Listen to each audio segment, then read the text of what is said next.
వీడియోలో పెళ్ళిళ్ళలో చేసే దొండకాయ ఫ్రైని ఎలా చేసుకోవాలో చూపించబోతున్నానన్నమాట. ఇష్టం లేని వాళ్ళు ఒకసారి ఇలా ట్రై చేసి చూడండి. దానికోసం ఇక్కడ నేను అరకిలో దొండకాయల్ని తీసుకొని శుభ్రంగా వాష్ చేసి తీసుకున్నాను. ఈ విధంగా తీసుకున్నానండి.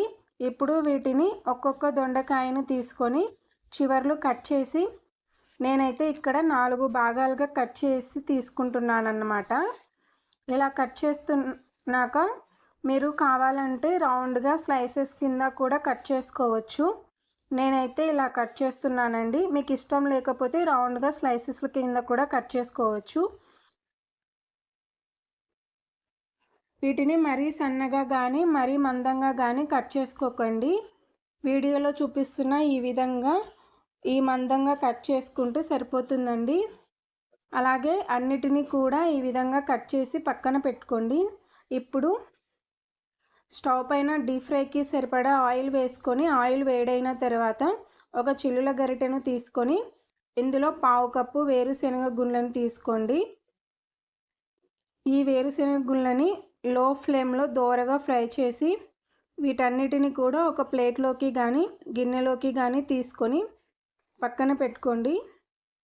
తర్వాత ఒక 5 నుంచి 6 ఎండుమిరపకాయల్ని ఇలా తుంచి వేసి వీటిని కూడా వేపి అదే ప్లేట్లోకి తీసుకోండి. తర్వాత ఒక రెమ్మ కరివేపాకును కూడా తీసుకొని ఫ్రై చేసి ఈ కరివేపాకును కూడా అదే ప్లేట్లోకి తీసి పక్కన పెట్టుకోండి.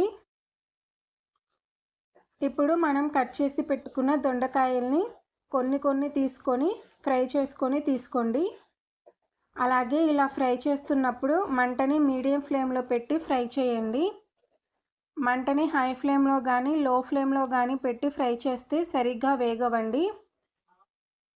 దొండకాయలు ఇలా వేగుతున్నప్పుడు ఆయిల్ నుండి బబుల్స్ రావడం స్టాప్ అయినప్పుడు ఈ విధంగా దొండకాయల్ని తీసి మనము పల్లీలు తీసిన ప్లేట్లోకి వేసుకొని ఇలాగే మిగిలిన వాటిని కూడా ఫ్రై చేసి తీసుకోండి. దొండకాయలు వేసినప్పుడు ఆయిల్లో నీళ్లు పడితే నూనె అనేది చుడుతుందండి. అందుకు దొండకాయల్లో వాటర్ అనేది లేకుండా వేసి ఫ్రై చేసుకోండి. ఇవి ఫ్రై అయ్యేలోపు వీటికి కావలసిన కారంని కూడా ప్రిపేర్ చేసుకుందాము. ఒక మిక్సీ జార్ తీసుకొని అందులోకి రుచికి తగినంత 1 టీ స్పూన్ సాల్ట్, అలాగే 1/2 టీ స్పూన్ జీలకర్ర పొడి వేసుకోండి. మీ దగ్గర జీలకర్ర పొడి లేకుంటే జీలకర్రనైనా వేసుకోండి. నేనైతే ఇక్కడ జీలకర్ర పొడి వేస్తున్నానండి. అలాగే 1 టీ స్పూన్ కారం వేసుకొని ఇక్కడ నేను కారంను ఇంట్లో ప్రిపేర్ చేసుకున్న కారం వేస్తున్నానండి. మీరు ప్యాకెట్ కారం వాడుతున్నట్లయితే కొంచెం ఎక్కువ కానీ తక్కువ కానీ చూసి వేసుకోండి. అలాగే 1 టేబుల్ స్పూన్ ఎండు కొబ్బరి పొడి వేయండి. ఎండు కొబ్బరి పొడి ఇష్టం లేని వాళ్ళు స్కిప్ చేసైనా చేయండి. అలాగే ఒక 3 నుంచి 4 వెల్లుల్లిని ఈ విధంగా పొట్టు తీసి వేయండి. వీటన్నిటిని కూడా మెత్తటి ఫైన్ పౌడర్ లాగా గ్రైండ్ చేసి తీసుకోండి. ఈ విధంగా ఇప్పుడు వీటిని గ్రైండ్ చేసి పెట్టుకున్న వీటిని పక్కన పెట్టుకోండి. ఈలోపు మన దొండకాయలు అన్నీ కూడా ఫ్రై అయిపోయాయండి.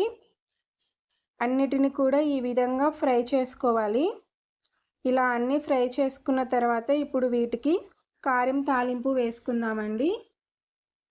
స్టవ్ పైన కడాయి పెట్టుకొని 1 టేబుల్ స్పూన్ ఆయిల్ వేసుకొని నూనె వేడైన తర్వాత 1 టీ స్పూన్ మినప్పప్పు, అలాగే 1 టీ స్పూన్ ఆవాలు, 1 టీ స్పూన్ జీలకర్ర, అలాగే ఒక 1/2 టీ స్పూన్ పసుపు వేసి కలిపి తర్వాత మనం గ్రైండ్ చేసి పెట్టుకున్న ఈ కారపొడిని వేసేసి అంతా కూడా ఒకసారి కలిపి మనం ఫ్రై చేసి పెట్టుకున్న దొండకాయ అలాగే పల్లీలను వేసేసి ఈ దొండకాయకు కారం ఉప్పు అంతా కూడా పట్టేలాగా ఒక 1 మినిట్ పాటు మంటని లో ఫ్లేమ్లో పెట్టి బాగా కలపండి.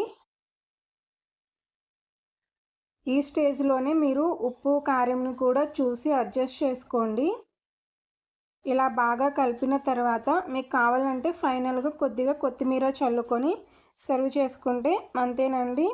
ఎంతో టేస్టీగా ఉండే క్యాటరింగ్ స్టైల్ దొండకాయ ఫ్రై అనేది రెడీ అయిపోతుందండి. మీరు కూడా మీ ఇంట్లో ట్రై చేసి ఎలా వచ్చిందనేది మీ ఫీడ్బ్యాక్ని నాతో కామెంట్ సెక్షన్లో షేర్ చేసుకోవడం అస్సలు మర్చిపోకండి. అలాగే వీడియో నచ్చితే ప్లీజ్ లైక్ చేయండి. మీ ఫ్రెండ్స్ అండ్ రిలేటివ్స్కి షేర్ చేయండి.